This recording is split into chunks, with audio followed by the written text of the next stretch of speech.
Welcome to the Dad Nation podcast, where men go from good to great in their life and love. Listen, now more than ever, our world needs strong, courageous, and compassionate men, because we believe that when the dad gets better, the whole family wins.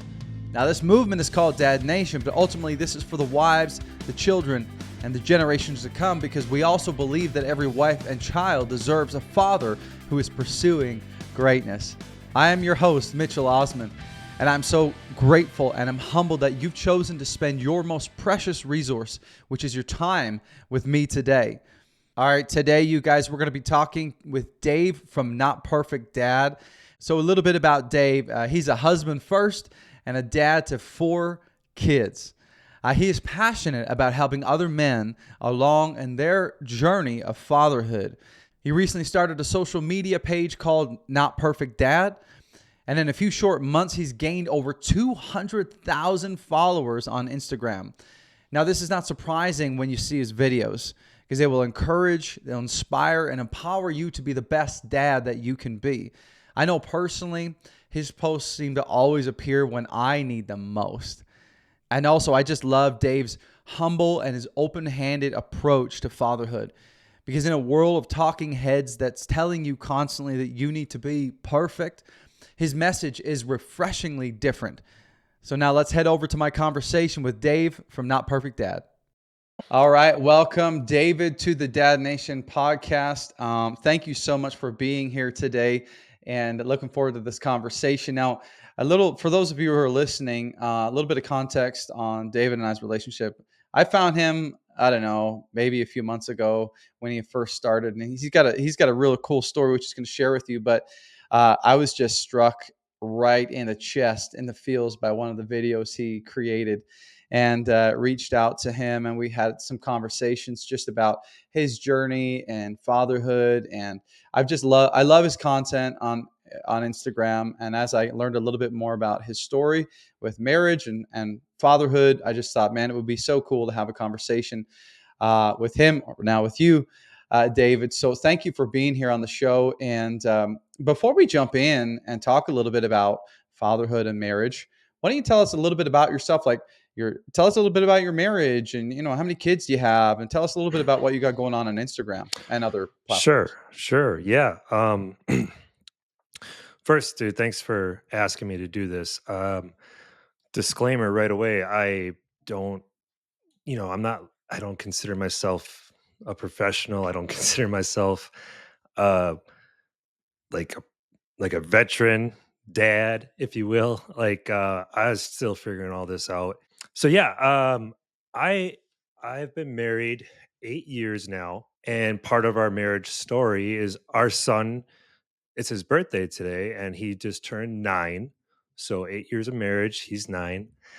So he was at our wedding. He was very tiny, but it was pretty awesome. My wife and I met. I was her bartender back in the day when I was slinging drinks, which I don't do anymore. I don't. That's just it's just a headache nowadays. um, but we fell in love because I was her bartender. We moved around the state. We live in Wisconsin, and we took jobs down in like Milwaukee, and we're from small town areas. But I've traveled all over the U.S. in my life. But so we got married. We dated for okay, I'm not even gonna put a number on it. We dated for a while, uh, and then we had our first baby, and shortly after that we got married, and it's been a crazy adventure ever since then, because it's been kids and marriage and life and work, and kids are in school and they're growing up so fast. It's just ridiculously, it's just so quick. It's so fast. So like you're just starting out. You just enjoy those baby months right now. They're pretty awesome. Yeah, well, that's the plan. Everyone says take in these times and be, Yeah, they all say that. enjoy. It's not easy. It's not easy to take it all in. But it's a good reminder. It's a good reminder. People can tell me that all the time, and I'll listen. Yeah. Well, hey man, one thing I love about you and this your Instagram channel is just like I'm a big fan of humility. I really have a strong aversion to cocky dudes, and so I just Same. love your humility and your approach to fatherhood, to parenting, to your marriage, and that is evident in the videos that you produce. And so, of course, your title is "Not Perfect Dad," like that's your handle. So, tell us a little bit about the vision behind "Not Perfect Dad." Why did you start it? What's the purpose of it? And tell us a little bit about the growth from like day one till now, because it's Right. I would say you've had some viral growth for sure, man. Yeah, it's been crazy. So it all started out like I'm actually a my job. I'm a videographer. I'm a freelance videographer, and I've been doing that my whole life. So I'm really comfortable behind a camera. I've been so busy with work and a family that that's all I ever did. And I would find myself looking on my phone at these videos that other people are posting about being a parent. There's a lot of moms that make videos. There's some dads that make videos. But there's just so many videos about how fast kids grow up and how to enjoy the moments that are happening around you, even though it's so chaotic, and like how you can so easily lose your temper and how you can easily just fall back in love within 5 minutes. Like there's just being a parent, being a dad is just crazy. So I saw all these videos online. I'm like, I should do that. Like, I the only videos I like looking at on my phone are these adorable videos about kids growing up and being a good parent. Like, I really enjoyed them. Like, and I do video. Why don't I combine that? You know, that passion. And so I did. And I started posting videos, and I didn't tell anybody because I wanted to create this base. Like, I think I read somewhere that you should make a base of content so people have something else to look at. So I started posting it. I made the account, and luckily this not perfect dad handle was never taken, which I thought sounded fine. It sounded good. Like it kind of gives itself its own message of not being perfect. I think I posted a video every day for like a month, and then I kind of shared it on my own social media stuff, and my wife would share it. And so I went from, I'm not even kidding you, I think 2 months, I went from 100 followers on Instagram to like 80,000 followers on Instagram in probably less than 2 months. And now I'm nearing 200,000 followers. And it's just been crazy. I told my wife, like, wouldn't it be cool in a year from now if I could have, the goal was going to be 10,000 followers. Like if I could just post enough and make enough cool content that people like to get 10,000 followers in a year, I thought that'd be pretty cool. And now we're sitting at 5 months maybe, and I'm at uh 200, almost 200,000 followers. So that's how that came about. Hmm. And what like so you're posting the content, and what outside of enjoying, doing that, do you find that it solidifies some of your own beliefs? It encourages you to be a better dad? Do you find yourself having conversations with other men about this? Or like tell us a little bit more about, say, like moving forward, what's some of the bigger picture stuff you kind of want to accomplish? Right. Um when I first started the account, I was I think the story that I wanted to tell was that the kids are going to grow up really fast, and you don't want to wish them to be older. You want these little hugs and these little hands and their little laughs. You want to keep that in your heart forever because it's not going to last very long. That's how it started. And then I found out real quickly that this is kind of huge. Like the page transformed a little bit to dads, specifically dads, their struggles as a dad. And that I didn't see coming. And I made one or two videos about that, and the reaction from the internet was just huge. And I got to give a little bit of credit to have you ever heard of the Tired Dad social Yep. media handle? So when I first started, I saw a lot of his content, and I was like, this is, I mean, he's got his own path, and he's doing sobriety, and uh I just and he's got great videos to watch that are just good reminders. And I took a lot of inspiration from him, and I did not realize that there was going to be so much reaction from the dad struggle thing, whether it's parent guilt or the things that us men maybe think about that our wives don't think about, um, combined with what I was already doing, kind of like I think blew up the account on its own.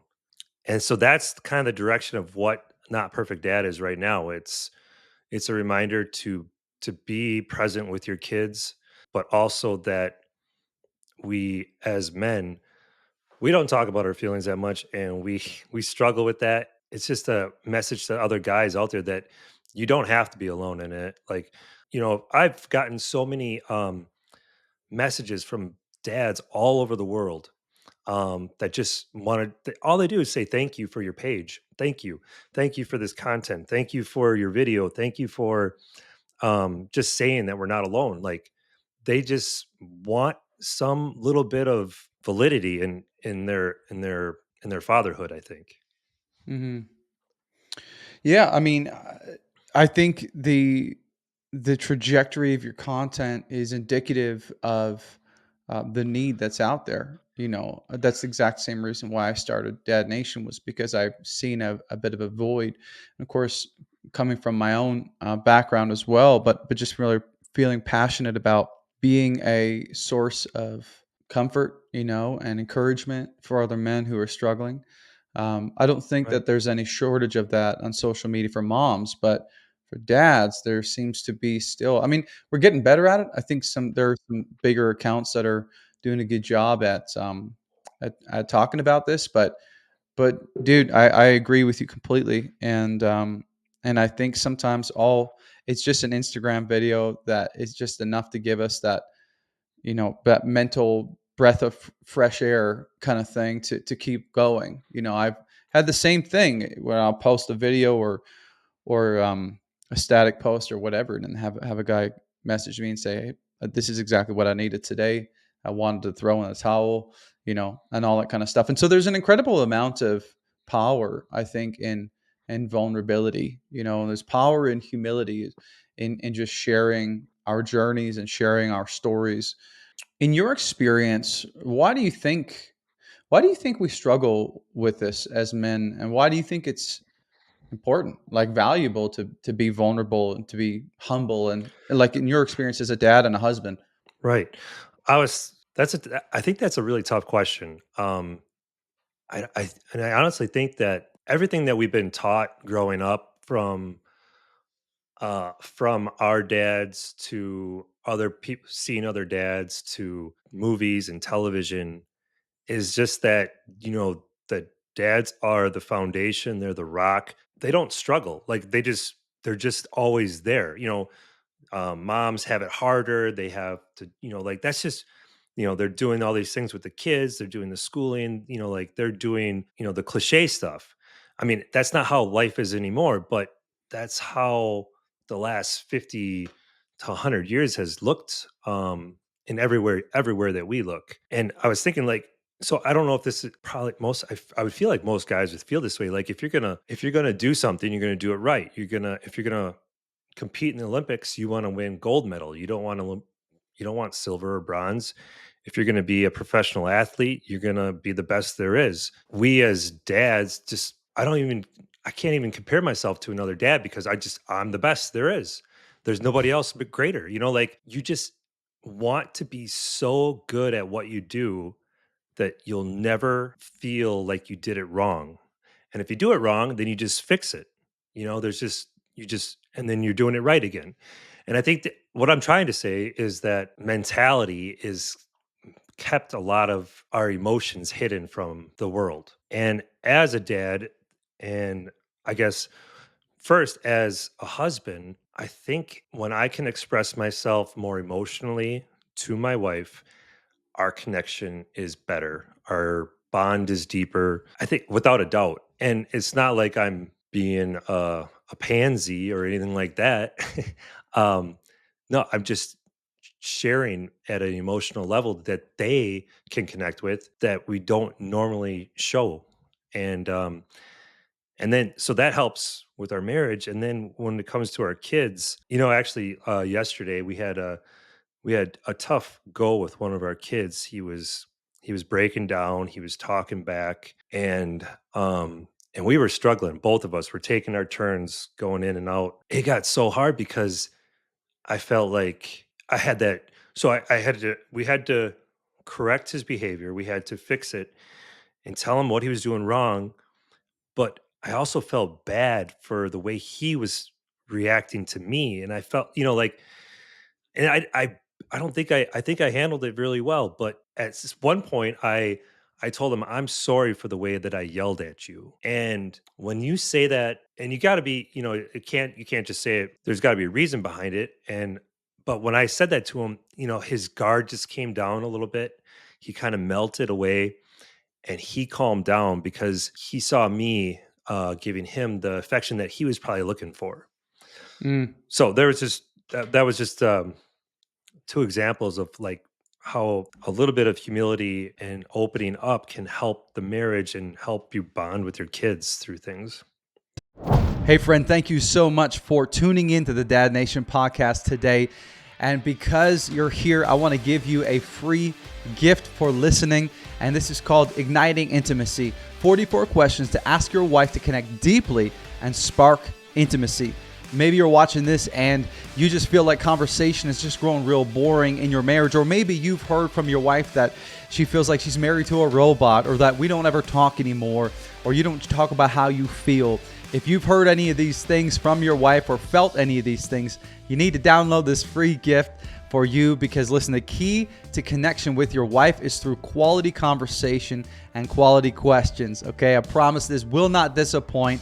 So check out the show notes below on YouTube or whatever streaming platform you're listening on, or you could just head to dadnationcode.com/intimacy for that free gift for you, my friend. Okay, let's get back to the episode. Yeah, I think now a little while ago I was studying just the differences between the masculine and the feminine, and the masculine core versus feminine core, and the differences between the two. And when I say that, I'm not talking about toxic masculinity. I'm not talking about being a macho jerk and all that stuff. I'm talking about the essence of what like the masculine qualities of both male and female, and the feminine qualities of both male and female that are universal. The things that characterize masculinity are usually things like they're very mission driven, very purpose driven, goal oriented.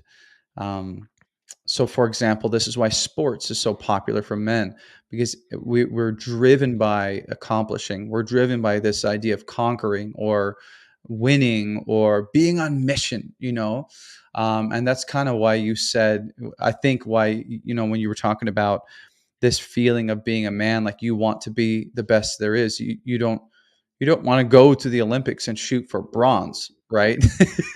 It just doesn't make sense. And so the masculine in its nature is driven by some of those qualities. And then feminine, for the most part, is driven by intuition, by emotion, by relationship, by nurturing. And so that's why you see men that are, if they're high on feminine qualities, they have more of those emotional, nurturing, relational qualities, versus if they're high on the masculine qualities, they're very driven, very assertive, very, purpose filled, all that kind of stuff. And so I think as men, for example, when you go to like a Super Bowl party or something, right? Now, again, these are generalizations. Of course, we have more feminine men and the more masculine women. You see that all the time. That's totally normal. But when you go to like a Super Bowl party with, you and your married friends or whatever, a lot of times, what do you see? You see the men gathered around the TV watching the sports. You see the women kind of gathered around drinking wine or making snacks or doing their thing or whatever, in conversation, connecting with one another. And the men aren't talking. They're just like cheering and roaring for, the game, the mission, the whatever, right? And so it's so interesting when you watch this play out, the masculine and feminine, in social circumstances. And what the point I'm trying to make is I think it's a really interesting point with why we struggle with talking about our weaknesses, why we struggle with talking about our failures, why we struggle with being vulnerable, because it's not the narrative isn't a narrative of victory, right? It's not this underdog story of like, I'm the best dad. Look at how awesome I just was. Look at how I did an incredible job with my kid. No, I actually messed up, or I lost my cool with my wife. And it's really hard to admit that because predominantly we're driven by masculine qualities and wrestle with anything that isn't victorious and conquering, right? And so it requires us to actually kind of park or to maybe channel some different qualities that we have because it's not necessarily intuitive. And that's because, yeah, again, the masculine, but it's also because of how we were raised.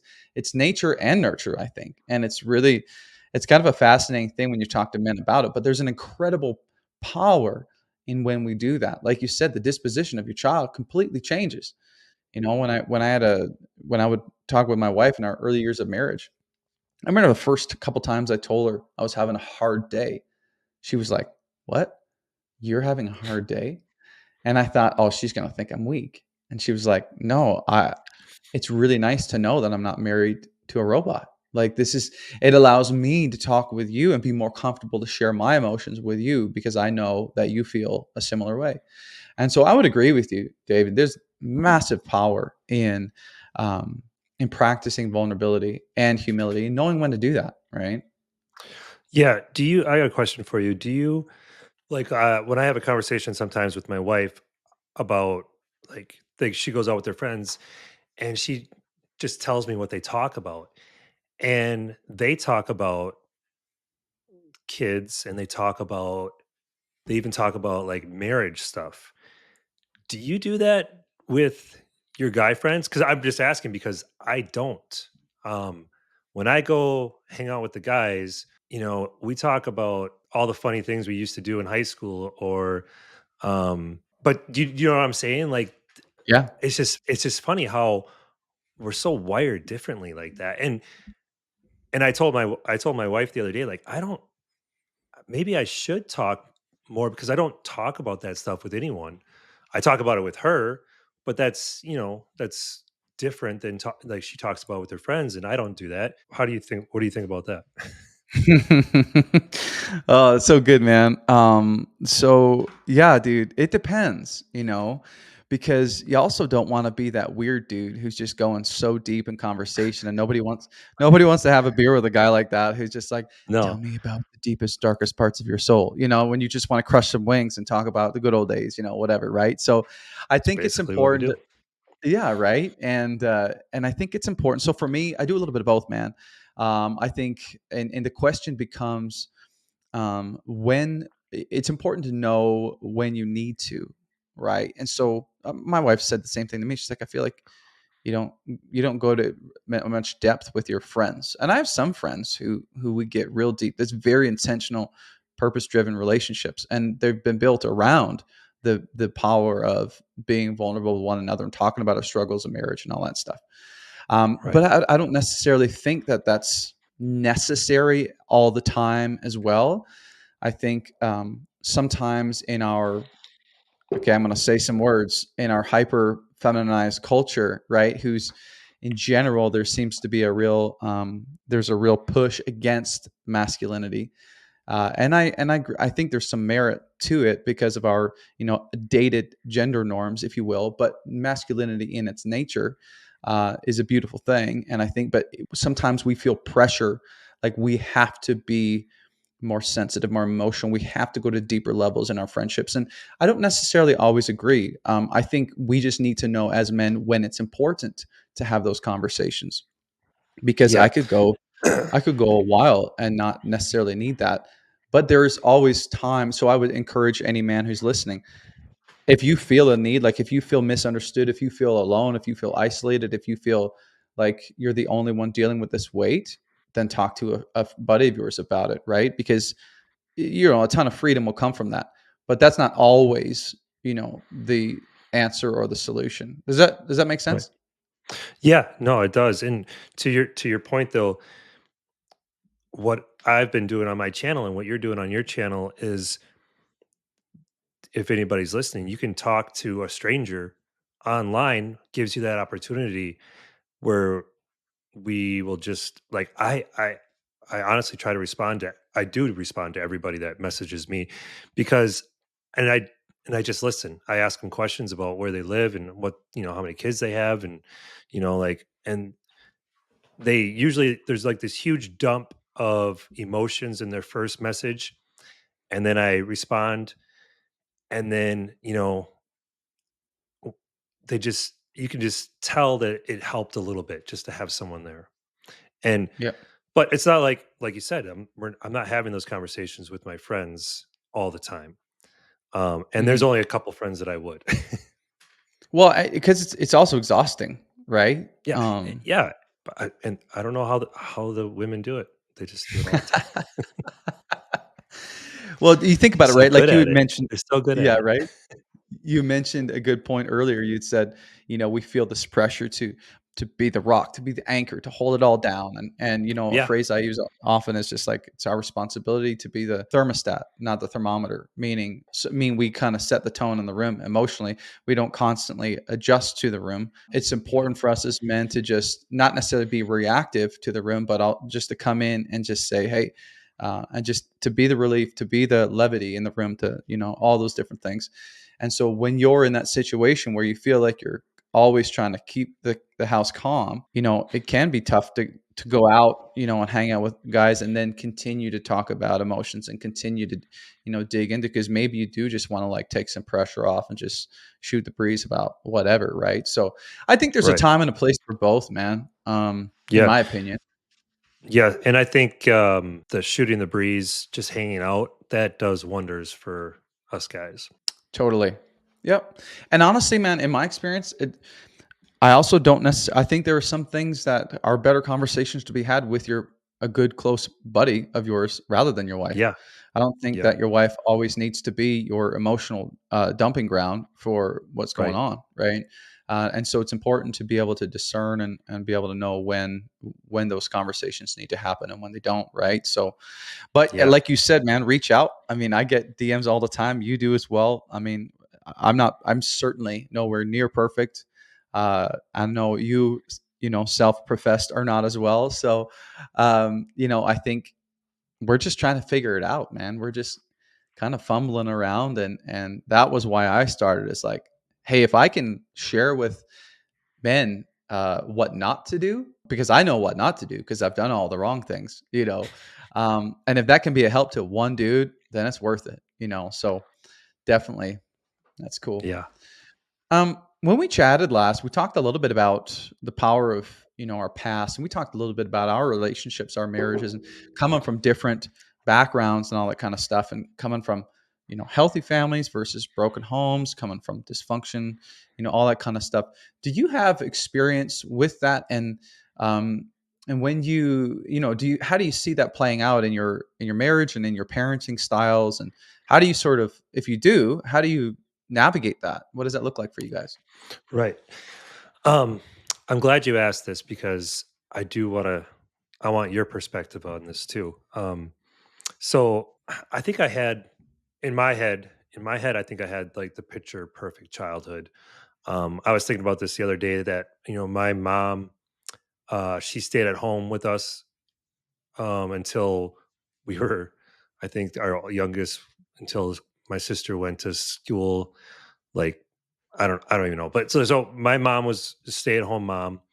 And she watched other kids too. So we had friends over, they were just, I mean, I'm sure she was kind of like the daycare, but then we became friends. So we had friends over. I remember eating peanut butter and jelly in the living room floor, watching Christopher Reeves as Superman. And it was just like an awesome childhood. I could run down the block and hang out with some friends. One kid got a Nintendo. And so, I mean, that was the coolest thing ever. Um, but so I had in my head, I had a great childhood, and my wife did not. Her her dad struggled with drugs and alcohol, and you can't even imagine what that means without like without hearing some of the stories that she has. So here we are raising our families together, and in my head, I just think around me has a picture perfect childhood. Like, how else would that be? And I catch myself, and for a while I felt really bad because I would tell her a story about my childhood. I'm like, don't you remember doing stuff like that? And then she would remind me about her childhood. And it was just so different and just so dark. And it just kind of like it hurt to hear that. I struggled for a while is understanding that she did not have that same history as I did. And it's I I think because we were having kids and, life was so crazy that it's hard to, remember that her childhood wasn't like that. I just gotta give a little more I gotta understand her a little better that way and give her that the difference of our childhoods is just so drastic. I would say though that, so because of our differences, I find that she wants to give our kids the best of everything. Like, almost to an extent where it's kind of funny. She's got to give them the best Christmases and the best birthdays, and I got to be like, whoa, let's pump the brakes a little bit here. But she's doing it because she never had that, and she's reliving it, and and it's wonderful for our kids, and it's great that she has that opportunity now. Mhm. Yeah, I think that I think what you're explaining is kind of a little bit of overcompensation, right? That we experience. I was talking with a guy just a Yeah, couple for months sure. ago, She's talking with a guy a couple months ago about this, and he'd come from a very challenging upbringing. He'd been raised.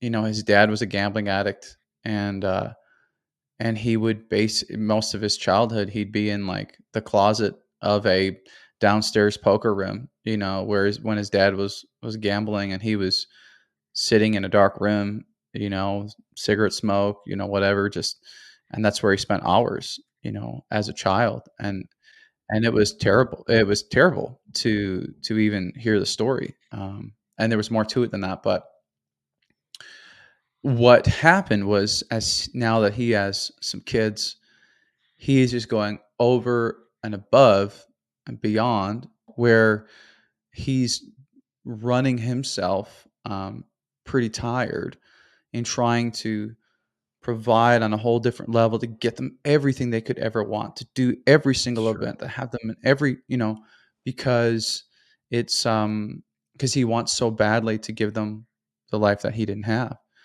Right. And I think it's a beautiful thing. And I don't know that this is your wife's situation. It's a beautiful thing, but we have to be careful. In my experience, we have to be careful that we don't push it so far to that where we are empty, and we are not necessarily leading our kids, or like we're maybe denying our marriage because we're putting so Right. much time and energy into this beautiful life we're trying to create for our children. And then there are other Mhm. things, there are other fires going on in our life that maybe we're ignoring because of our blinders on, because we just want to recreate what we didn't have. Would you agree with that? Yeah, no, absolutely. 100% agree with that. And that could be that I feel like that just doesn't come from broken homes either. That would come from a person that's just trying to figure out how to parent, how to be the dad, how to be the mom, and they just want so badly to win that child over that they'll do anything, and to the point where they're actually hurting, like the child's not learning about sharing or responsibility because everything's just being given to them. It doesn't have to be from a bad upbringing. Totally. I do think that those that were, they're breaking that generational cycle, because they don't want to. I mean, obviously, you wouldn't want to, if your family is raised, or if your dad was drugs and alcohol, and you turn into that. That's that would be terrible. People want to break that cycle, and we get the opportunity every generation to be better than what our parents were. Even if you had great parents, there's always something that they did that you did not like. I feel like, at least. Yep. And Yep. you can be the person to not do that and not bring that along, because then your kids won't ever see it. And it's kind of cool Mhm. to think about that way, but you have to do it. Yeah, I mean, people who come from dysfunction and challenging homes, challenging upbringings, they generally go one way or the other. You know, statistically, Right. we know the vast majority follow the steps of their parents. Yeah. They follow the path that their parents taught, because we know, I say this all the time, and this is a very common phrase, but lessons are caught, not taught. Your kids will listen to what you do far more than what they will listen to what you say. And that's Mhm. why it's so important for us to model a life that is worth modeling, because, as I'm talking to you, w- I I was actually creating a post about this the other day, but the reality is men, and this is something I'm really passionate about, is that the husband that I am now, that will be the husband that my son grows up to be, because this is what he knows, right? If we have a daughter, as she grows up, the man that I am, the husband I am, will be the man that she looks for when she's looking for a husband. And so Mhm. we ought to live with that intentionality, with that in our minds, because they're going to follow what we do. They're going to follow how we live. And it's a very humbling it's a very humbling thought, And I Yeah. think statistically we know that that's the case. They often do. Now, sometimes they do change trajectory. So it's so amazing that your wife took the alternate route and said, I will not have this in my home. I will not Mhm. be, I will not model what I've seen. And so many of us have experienced similar things and chose a different path. And you know what? It's a beautiful thing when that happens. But I Mhm. think it's really important to be thinking about how we live, and understanding our origin story, and being aware of, like, how is our past affecting our present, and then how is our present affecting our future, and where the trajectory we're on and the trajectory that our kids are on, right? Right. Now we were talking a little bit about how we can put so much attention on the kids. We could put so much attention on giving them the life that maybe we never had, or whatever that situation is for each couple. Now, one thing that I say often to people is, someone asked me a little while ago, we were in a little married small group, and they said, what do you want your son to know? And, oh, we were talking about this last time. And I said, I want my son to know that he's second, right, to my wife, and I want him to Mhm. know that she's number one. And that's not popular advice. That's not a popular opinion, but it's very important that my wife knows that she's the most important, and it's very important that my son knows that, because, like I said, he will grow up to model what I teach, right? And so if I want Mhm. him to be a great husband, I've got to show him that she's number one. So I'm kicking the horse here, but when we talking No, I about love it. when we talk about the power of prioritizing, what are some things you do? Because you've got a few kids, you've been married for a while. You've got this, video freelancing. You've got this viral, social media channel now. And you did do a post a little while ago where you gave me a shout out. Thank you, by the way. I'm really glad that that resonated with you. But how do you do that? Like, because I think you would agree with what I'm saying here. But what does it Oh, look like in your oh, life? I agree with it 100%. And it was I mean, that is such a good way to say it, that the kids are number 2, and you got to make your wife number 1. Like, you have to. If you don't, it's it's not going to work. So I think about this a lot, is that before our children, it was just us. The only reason we have kids is because of us. And without us, there's no kids. I feel so strongly that you have to keep her number 1, like she was before the children.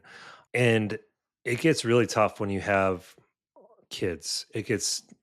Every kid, it gets tougher and tougher. And I think as they get older, it gets even harder, because then you add other things like school, and you're busy, and your sports, and we're not into the sports phase yet, but like, there's just gonna be so much running around. If I can pass on one thing to my kids, it's how much I love their mother. I want them to see that daily, if like I mean, I'm gonna fail day, every other day or whatever, but I want them to know how much I care for her because I want them to see what that looks like, and I want them to grow up wanting that so badly. There's got to be a lot of purpose behind it, because we are so busy, and me and my wife have had talks about this a lot. If I get it right, it's good. When she walks in the door, this is a huge piece of advice. So we got 4 kids running around. I pick up the kids from school because she's actually working at the school and she can't leave right away. I pick up the kids, bring them home, start doing things with the kids, getting supper ready, whatever. And it can get really crazy. The moment that she walks in the door, if I am mentally just in dad mode and maybe even angry because of how much stuff is going on around me, it just sets that tone for the rest of the evening, and it sucks. But if she comes home and the first thing I do is just give her a hug and a kiss, boom, the night is just so much better. And even if I'm struggling with, some kids whining or some kids pushing somebody else, there's so many things that kids can do that just are just so annoying. um, there's so many things that could happen in 5 minutes. But when she gets home, if I can just start that moment off right, it can change that whole evening. It's so cool. But I have to do it. I have to be the one to step up and do it. I mean, she does it too. She does it way better than I do. Um, but that's just an example, is just that moment when they get home, you can start the rest of your night off, on a good note. Yeah, I mean, it's the power of prioritizing, right? I mean, and it's really easy to. I agree, man. I agree completely with you. And it's really easy to, like, if you're wondering what to do, flip the script, turn the tables, and say, how, as a man, how would you want to be greeted when you got home? You had a hard day, you know, work was crazy, you're tired. When you come in the door, what's the first thing you need? You probably don't want to have a wife that's completely ignoring you. You probably don't want to have a wife that gives you a giant list of things to do as soon as you walk home after having as soon as you walk in after having a hard day at work. You'd probably like to have your wife greet you with a hug and a kiss and just say, "Hey, I'm so glad you're home." Right? Right. I So, mean, if who you wouldn't want that? if that's what you would want, flip the script and do that for Mhm. her. When I talk with men, And it's so I simple. It's such a little thing. it is. Even if you don't want to do it, just do it.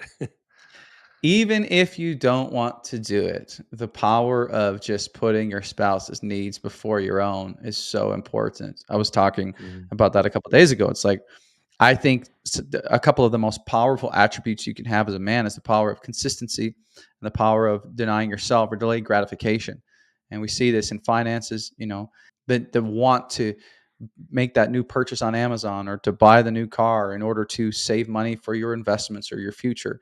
Denying yourself or the power of delayed gratification when it comes to fitness, just delaying that gratification, not eating that piece of cake because you just worked out or, whatever, right? You're always having to make sacrifices for the things that matter most, especially in your marriage. And so this Mhm. ability to say, I'm going to put my needs just on hold for a moment here. I'm going to put my wife first when she walks into the door because this is what she needs and this is going to be an investment into our marriage. It's hugely valuable. And it's not always easy, but it is a simple thing, but it's not always easy to remember. I talk to men about what I call the preparation pause. And so on the inverse, if you're a husband who's coming home and we've all been there, you park the car and you're sitting there and you're like, you're tired and you're like, okay, do I have what it takes to walk into the house and face whatever will be, the tornado, whatever's going on. And what I talk with men to do and what I do often is I just take 5 minutes, I'll park the car, I'll wrap up any work emails, I will wrap up any text conversations, I will do all that. I'll do a breathing exercise, take a couple minutes to take a couple slow, deep breaths, um, and then totally just be calm, regulate my my blood pressure, my pulse, finish up those things on my phone so it's no longer in the back of my mind. And I walk into the door and I'm like, I'm fully here. I'm ready. Let's go. What do you need? That's good. And Yeah. that's been a helpful practice for me. And I would encourage any men who are listening to try something like that as well. Take the extra 5 minutes if you can, right? Yeah. Um, And then I just wanted to say too, like, greeting her when they first get home, that can set the tone. But besides that, we have to. We go on our dates. Me and her, we go to concerts together. Um, we still do things that we always love doing together because we need that connection that we can't get when our kids are around. 100%, man. Mhm. And like you said, you and your wife were there before the kids were there. Yeah. So just because you have kids doesn't mean you got to throw out the wife and the husband, right? Because if it weren't for Right. you, none of this would even exist. I don't think, like, I mean, if you don't keep, I mean, I guess it's kind of cliche. If you don't keep dating, um, while you're married, it's not gonna work out as well, and it's not gonna be as fun. It's not gonna be as great. Well, and it's a cliche for a reason, right? The more we learn about life and the more we grow in maturity and wisdom, we understand the significance of why these things keep being said over and over and over again Right? because Yeah. they're true. Like these platitudes are platitudes for a reason. So, um, yeah, man, I couldn't agree more. Life doesn't have to stop just because you have kids. It just means you got to be a little bit more intentional. That's it. You know. Hmm. Okay, we were talking a little bit about technology, right, and our phones and the distractions of tech. And now, what's ironic about people like me and you is It's very uh, ironic. is that we have social media platforms that are encouraging people to get off their phones and spend time with their family while being on our phones creating content that we know that these men will be engaging with. So it's a funny thing. I was talking with at the time of this recording, I think this is going to be after the conversation that I had with Tanner Clark. But if you don't know of him or if you haven't followed him on Instagram, David, you got to check him out. It's just the real Tanner Clark at Instagram on Instagram, and his whole thing is tech and teens, how to introduce tech to your teens, the dangers of tech, with smartphones and with your teens and all that stuff. Gosh, It's I don't want dude, to deal with that. That's so oh, scary. it was an incredibly powerful conversation. But his whole thing is very similar as well. He's like, get off your phone. And so we joked a little bit about the irony of what we're trying to accomplish here. But so technology obviously is a huge part of your life. This is how you make make a living, right? This is how you and this viral growth on your Instagram platform. But how do you manage that tension? And yeah, I know you had mentioned to me earlier in a conversation that you're passionate about knowing when to put your phone down and get Yeah. be with your kids. So talk to me a little bit about how you manage that balance as a father and as a husband. Yeah. Um, so I'll tell you right now, I still I still fail at this. But what happens is I usually every couple weeks, literally it just takes a couple weeks because I just hate phones so much. I tell my wife, okay, let's put our phones away. We're gonna do no phones from this is literally what we talk about. We're gonna do no phones from 4:30 to 7, and then you can have them for a half hour, and then that's it. Like, we've literally had that type of schedule with our phones because I feel like it just gets out of control. Um, One thing I can't stand is when I would put my um, kids to bed, and I'd be singing their song and they're falling asleep, and I'd be looking at my phone because I'm just kind of tired of putting them to bed. And so I'm on Hmm. my phone now because I don't want to do anything else right now, but I still got to finish the job. How terrible that made me feel, like that I'm not present with my kids at that moment when they most, like, you're so busy throughout the day, and then you get these 15 to 15 minutes, maybe half hour of just one-on-one time with them, I don't want no one should want to waste that on looking at their phone. It's such an important part of their day is those moments before they go to bed, and those moments when you tell them, "I love you so much," and there's just so many important moments right then that one thing I cannot do anymore is use my phone when I'm putting the kids to bed. Learn from my example there. But like I see videos on my phone about how you should put down your phone. And it's a good reminder. It really is. We should make more videos like that. You should just I think I'm actually trying to do like maybe I should make it once a week or once every 2 weeks, a video about putting your phone down. It's just a great reminder. When your kids come up to you, and I saw my wife either show me this, like, make eye contact with them. Even though you're looking at your phone, stop what you're doing. They're talking to you. Phones are so distracting from what's important in your life. It's ridiculous. I think I could go on and on about how I just I hate how much phones take away from our our wives and from our children. But in order to practice it, we would schedule times when it's a date night, we put the phones away. You got to literally have that conversation, say, "Hey, let's put our phones away." I think you're right, David. I think it's you just have to have the conversation. You have to talk about it because it's important. We know that 90% by the time your kid is 18 years old, 90% of the time you have with them is gone. When they turn 18, you have 10% of the time left with them for the rest of your life, which is incredibly saddening. Yeah. And so when you think about that, and then you think about this desire to pick up your phone when you're hanging out with them, I agree, dude. I agree 100%. That story of putting your kids to sleep, when I'm rocking my son to sleep, I got this pull, to like refresh the feed, to check my text messages, whatever. And I'm like, this this time is so incredibly valuable. It is so precious. And what am I doing? And you have this moment, right? And Right. and I think it's so important to just set up boundaries. Me and my wife have some no phone zones, and that's the dinner table, And when we're together, whether is we're watching TV, I agree. We've had conversations. It's like, well, these are the times when we're going to have our phones around. These are the times when we're not, right? And Mhm. even if we're just like watching TV or watching a movie or something, and she picks up her phone, I can feel it. I can feel the and I'm like thinking in Ah, my mind, like, put your phone down, you know? But at the same we're time, watching a like I'm movie.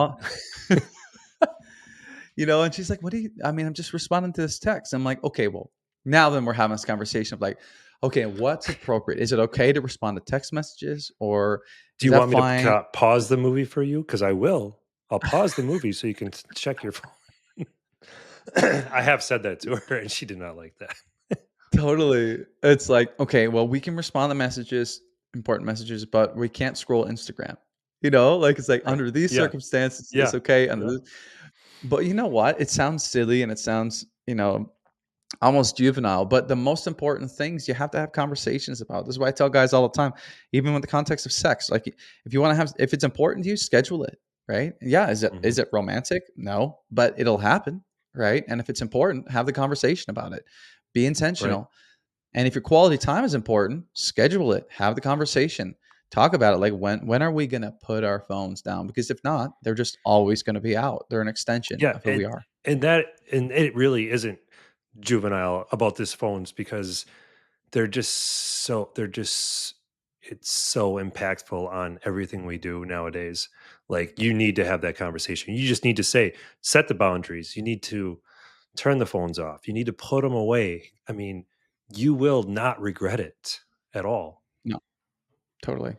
I had a conversation with now this is kind of related, but Dennis Meralda from Building Men. He was on one of my earlier episodes, and he was talking about the importance of now his whole movement is around teaching boys to become strong, courageous men. And he was spitting out some stats. And he was saying the average American boy, teenage boy, spends maximum 30 minutes in conversation with a male figure like role model a week. 30 minutes, one half an hour. They spend up to 4 hours a day on devices. So let's think about that. Jeez. A Yeah. 15-year-old moldable boy who needs mentorship, who needs development, has 30 minutes a week with a male person of influence, 4 hours per day on screens. Like that is crazy, you know? And so, You know, Mitch, like it is kind of, in a way, it's scary to think about how these kids that are now 15 years old, how they're going to look in, 15 years from now, because we did not have the internet on our phone in our pocket at all times. We did not have the accessibility to things like that. And I, for one, I mean, I'm gonna keep my kids away from social media and phones and screens as long as I possibly can, because when they're old enough, they can do it all, they can have it as much as they want. But until then, I'm going to protect them from it as much as I can. yeah, totally. And driving this back to intention and kind of what we were talking about, the best way to do that is to model it in our actions. The Right. best way to, Yep. to save them from that is to not do it ourselves, because if they see that fancy metal box as being a priority more than them, then you know Hmm. what? They're going to want to act just like daddy and get that really valuable metal box, because that's a big deal, apparently. And so modeling that life that prioritizes them over these smartphones is the best way, to help um, raise your kids in the way that they should grow. So powerful I stuff, man. saw, dude, I saw, real quick, I saw um, something online, of course. Um, the kid, the teacher asked the kid, what does he want to be when he grows up? And he said, and it's fake, but the kid goes, I want to be a cell phone so that my mom or my dad would play with me more. And I'm just, and like it just like it kind of gets you though, like, oh gosh.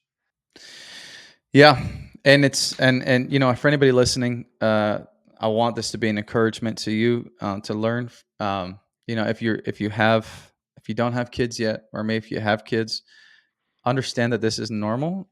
This is a normal struggle that we all have, and so we're all in this together, in this journey together, and we're all trying to figure it out. And so there are going to be days when you get it right, and there are going to be days when you miss the mark. But the important thing is intention. The important thing is just every day there's a new opportunity to be better, to grow, and to prioritize the right things, to major on the majors. And so I Yeah. think the And narrative of go ahead. oh, I was gonna say, just don't get us wrong. Like you and me both. Like, I mean, I love technology. I love it and I hate it, but there's a time and a place for it. 100%. Hey, we're going to get back to the episode, but while I have you here, I wanted to ask you, would you consider helping a brother who's struggling in his life right now? Maybe it's a guy searching the internet to help save his marriage, his health, or his family. Maybe it's a man that's just behind you on this journey.